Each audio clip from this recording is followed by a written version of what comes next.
teman-teman, apakah kalian masih semangat belajar sejarah hari ini? Baik, kali ini Bapak akan menjelaskan tentang sebab munculnya konfrontasi Indonesia terhadap Malaysia. Apakah kalian penasaran? Baik, langsung saja ya kita simak. Konfrontasi Indonesia dengan Malaysia yang kemudian dikenal dengan politik konfrontasi ialah sebuah perang urat syaraf tentang masa depan Malaysia, Brunei, Sabah, dan Sarawak. Hal ini terjadi antara Federasi Malaysia dan Indonesia pada tahun 1963 hingga tahun 1966. Perang ini berasal dari keinginan pemerintah Malaysia yang ingin membentuk Federasi Melayu ataupun FM atau lebih dikenal dengan Persekutuan Tanah Melayu. Kemudian pada tahun 1961, FM menggabungkan Brunei, Sabah, dan Sarawak ke dalam wilayahnya. Hal ini tidak sesuai dengan perjanjian Manila. Maka keinginan tersebut ditentang oleh Presiden Soekarno yang menganggap pembentukan Federasi Malaya yang sekarang dikenal dengan Malaysia sebagai boneka Inggris maupun politik neokolonialisme baru yang merupakan gaya penjajahan bentuk baru. Dukungan yang datang berbagai gangguan keamanan dalam negeri dan pemberontakan Indonesia pun terus digulirkan.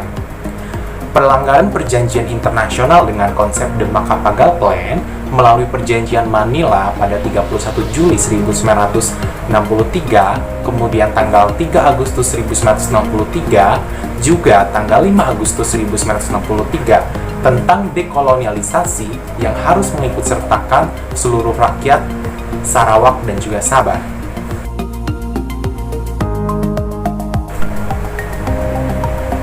Kemudian, Malaysia dalam jalannya konfrontasi.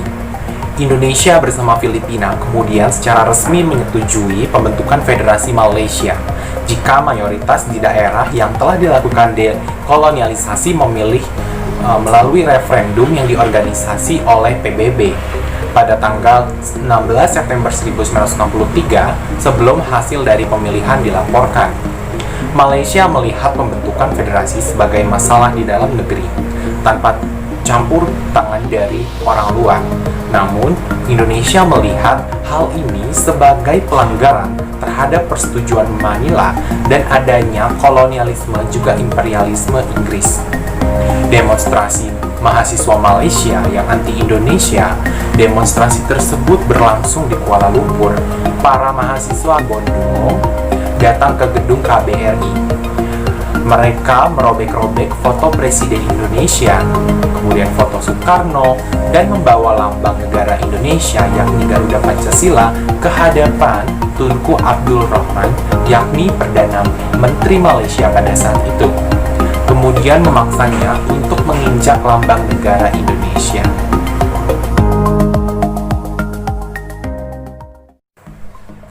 Indonesia dalam jalannya konfrontasi. Presiden Soekarno melakukan konfrontasi kepada Malaysia melalui serangan pasukan militer Indonesia yang tidak resmi kepada Malaysia. Selanjutnya, berbarengan dengan pengumuman Menteri Luar Negeri Indonesia, yakni Dr. Subandrio, Indonesia mengambil sikap untuk bermusuhan kepada Malaysia pada 20 Januari 1963. Selain itu, penyusupan pasukan sukarelawan Indonesia seperti pasukan militer yang tidak resmi akhirnya masuk ke Sarawak dan Sabah untuk menyebarkan propaganda, juga melakukan penyerangan dan sabotase pada 12 April 1963. Presiden Soekarno pun lantas marah.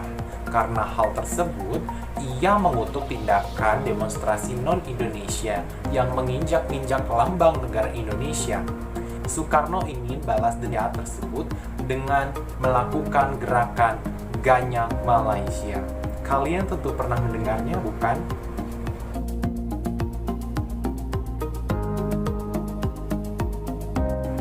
Kemudian, langkah akhir atau kebijakan untuk menyelesaikan konfrontasi Indonesia terhadap Malaysia ialah adanya Dwi Korang atau Dwi Komando Rakyat. Konferensi tingkat tinggi Tokyo tersebut mengeluarkan suatu pernyataan Dan beberapa poin dari pernyataan bersama itulah pembentukan suatu komisi pendamai Asia Afrika yang terbagi menjadi 4 anggota. 3 diantaranya akan dipilih masing-masing oleh Indonesia, Filipina dan Malaysia, dan 1 negara lagi, yang keempat, akan dipilih secara bersama-sama oleh ketiga negara anggota Asia Afrika dari komisi tersebut. Komisi ini akan dimintai untuk mempelajari masalah-masalah yang ada antara ketiga negara yang bersangkutan dan akan menyampaikan rekomendasi untuk menyelesaikan permasalahan mereka. Indonesia mengambil sikap berhadapan dengan Malaysia. Tanggal 3 Mei 1964, sebuah rapat akbar pun digelar di Jakarta dan Presiden Soekarno mengumumkan pemerintah untuk melakukan Dui Komando Rakyat atau Dui Kora yang isinya 1. Pertinggi ketahanan revolusi Indonesia. 2. Bentuk perjuangan revolusioner rakyat Malaya, Singapura, Sarawak, dan Sabah untuk menghancurkan Malaysia. Ketika PBB menerima Malaysia sebagai anggota Dewan Tidak Tetap, Presiden Soekarno dengan tegas menarik Indonesia dari keanggotaan PBB. Hal ini terjadi pada tanggal 20 Januari 1965. Akhirnya, Indonesia mencoba membentuk kekuatan baru bernama Conference of New Emerging Forces and Ganevo sebagai alternatifnya. Sebagai tandingan Olimpiade dan oleh dunia internasional, Soekarno kemudian menyelenggarakan Ganevo atau Games of the New Emerging Forces. Kegiatan ini diselenggarakan di Indonesia, tepatnya di Senayan, Jakarta, tanggal 10 sampai 22 November 1963. Acara pesta olahraga akbar besar-besaran ini diikuti oleh kurang lebih 2.250 atlet dari 48 negara di kawasan Asia, Afrika, dan Eropa serta Amerika Selatan. Juga diliput oleh 500 wartawan asing. Luar biasa sekali, bukan?